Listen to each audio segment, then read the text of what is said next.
Hej igen. Så blev det aften, kan I se, her bag ved mig.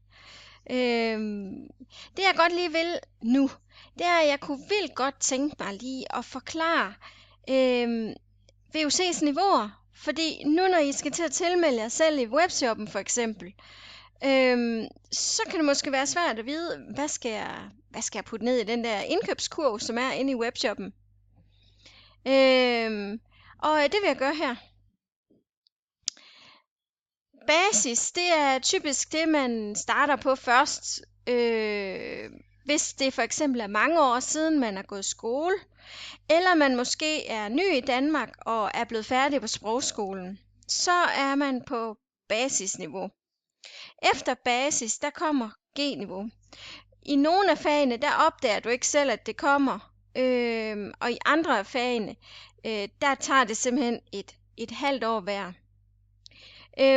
Når man er færdig med sit G-niveau, så svarer det faktisk til 9. klasse, og man kan gå ud og søge erhvervsuddannelser, hvis det er det, man har lyst til.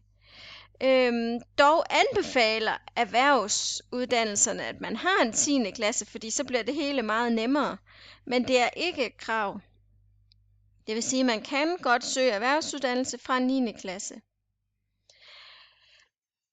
På VUC, der anbefaler vi, at for at rykke videre til 10. klasse, som F, E og D det er, at man har karakteren 4 i sin fag. Og det gør vi ikke for at være onde imod jer, men det gør vi simpelthen, fordi at ellers så bliver det, man lærer, alt for svært. Og det tror jeg helt klart, at der er nogen, der kan fortælle jer, at det er rigtigt. Så F, E og D, det er altså 10. klasse. Faktisk, hvis vi sammenligner med folkeskolen, så betyder det, at E er faktisk 10. klasse. Men på VUC har vi så det her ekstra D-niveau. Det, der egentlig er bindeledet mellem E og C, hvor der ellers normalt var langt op, ikke også? Og C, B og A heroppe, det er HF. Men hvis nu man stoppede her, ligesom man gør i folkeskolen, og man gerne vil på en gymnasiel uddannelse eller en HF, så kan I godt se, så er der faktisk ret langt herimellem. Derfor har man på VUC lavet det her D-niveau, og det svarer til sådan 10. klasse plus. Det er sådan lidt ekstra end 10. klasse. Og det er altså der, hvor man kan komme til eksamen. Det er det eneste niveau, man kan komme til eksamen på.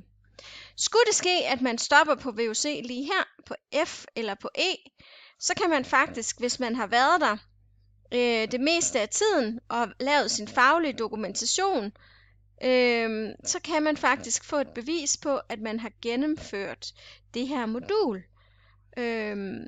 Og det kan man også bruge på en teknisk skole eller sosu-uddannelsen. Men det skal man selv spørge nede på kontoret efter. Så kan det være, at man er færdig her, og så tænker man, nu skal jeg ud på en erhvervsskole. Og så er man velkommen til det. Det må man meget gerne. Se gerne min video, hvordan man søger dem på optagelse.dk.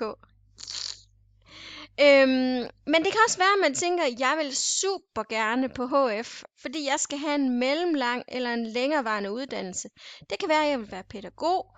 Det kan være, at jeg vil være lærer. Det kan også være, at jeg vil være læge. Eller det kan være, at jeg vil læse historie eller psykologi på universitetet.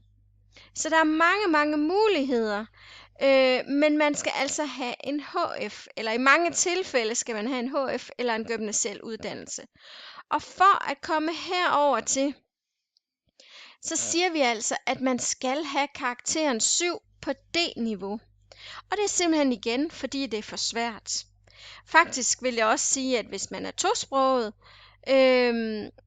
så vil jeg endda synes, man skal have endnu højere karakterer. Jeg har gamle kursister, der har fået 10 og 12 til eksamen, som stadigvæk synes HF det er svært. Så man skal være opmærksom på, at man skal arbejde hårdt og anderledes, når man starter på HF. Fordi det bliver en lang tur på HF. Det er alt mellem fra 1 til 4 år på HF, vil jeg skyde på. alt efter hvad man gerne vil. Men det har vi selvfølgelig nogle søde HF-vejledere, der kan hjælpe med. Øhm, det var lige en forståelse for VUC's niveauer. Og lige en sidste ting, det er, at det kan jo også sagtens være, at I har fået at vide her, at I simpelthen har gået for mange gange på VUC. I har været tilmeldt det samme niveau for mange gange, og vi kan simpelthen ikke, vi kan ikke gøre mere. Og så er alle bedst tjent med at komme ud i noget andet. Og det er I også, tror jeg. Så det kan også sagtens være, at man på et tidspunkt har fået den besked. Og det er altså, det er simpelthen fordi, at man ikke kan opnå de her karakterer på niveauet. Det er derfor. Okay, tak for i aften.